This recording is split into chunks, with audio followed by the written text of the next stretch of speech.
অবশেষে সিনেমা হলে আসছে ফাতিমা।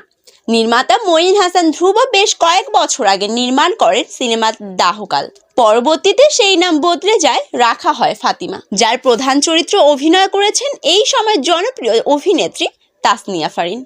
শুধু তাই না, এতে অভিনয় করেছেন সঙ্গীত শিল্পী পান্তো কানাইও। ফাতিমার নির্মাণ কাজ শেষ হয়েছে 2019 সালের দিকে। এরপর বিভিন্ন উৎসবে প্রদর্শিত হয়েছে এটি।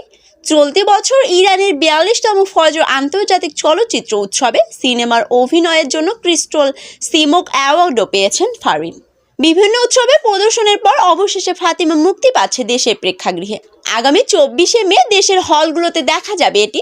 সিনেমার মুক্তিকে সামনে রেখে গতকাল শনিবার সন্ধ্যায় এক হয়েছিল ফাতিমার অভিনয় শিল্পী এবং কলা কৌশলীরা। আড্ডায় শিল্পীরা তুলে ধরেন সিনেমার নানা প্রসঙ্গ। এ সময় ফারিন বলেন, কাজটি আমার ভীষণ প্রিয়, কারণ এটি ছিল আমার ক্যারিয়ারের প্রথম সিনেমা। মুক্তি পায়নি বলে সেটি আর হয়নি। তখন আর এখনকার মধ্যে অনেক তফাৎ। এর মধ্যে দেশের বিভিন্ন দেশে ফাতিমা প্রশংসিত হয়েছে। এবার দেশের দর্শকের মন জয় করবে এটি। সবাইকে হলে গিয়ে সিনেমাটি দেখার আমন্ত্রণ রইল।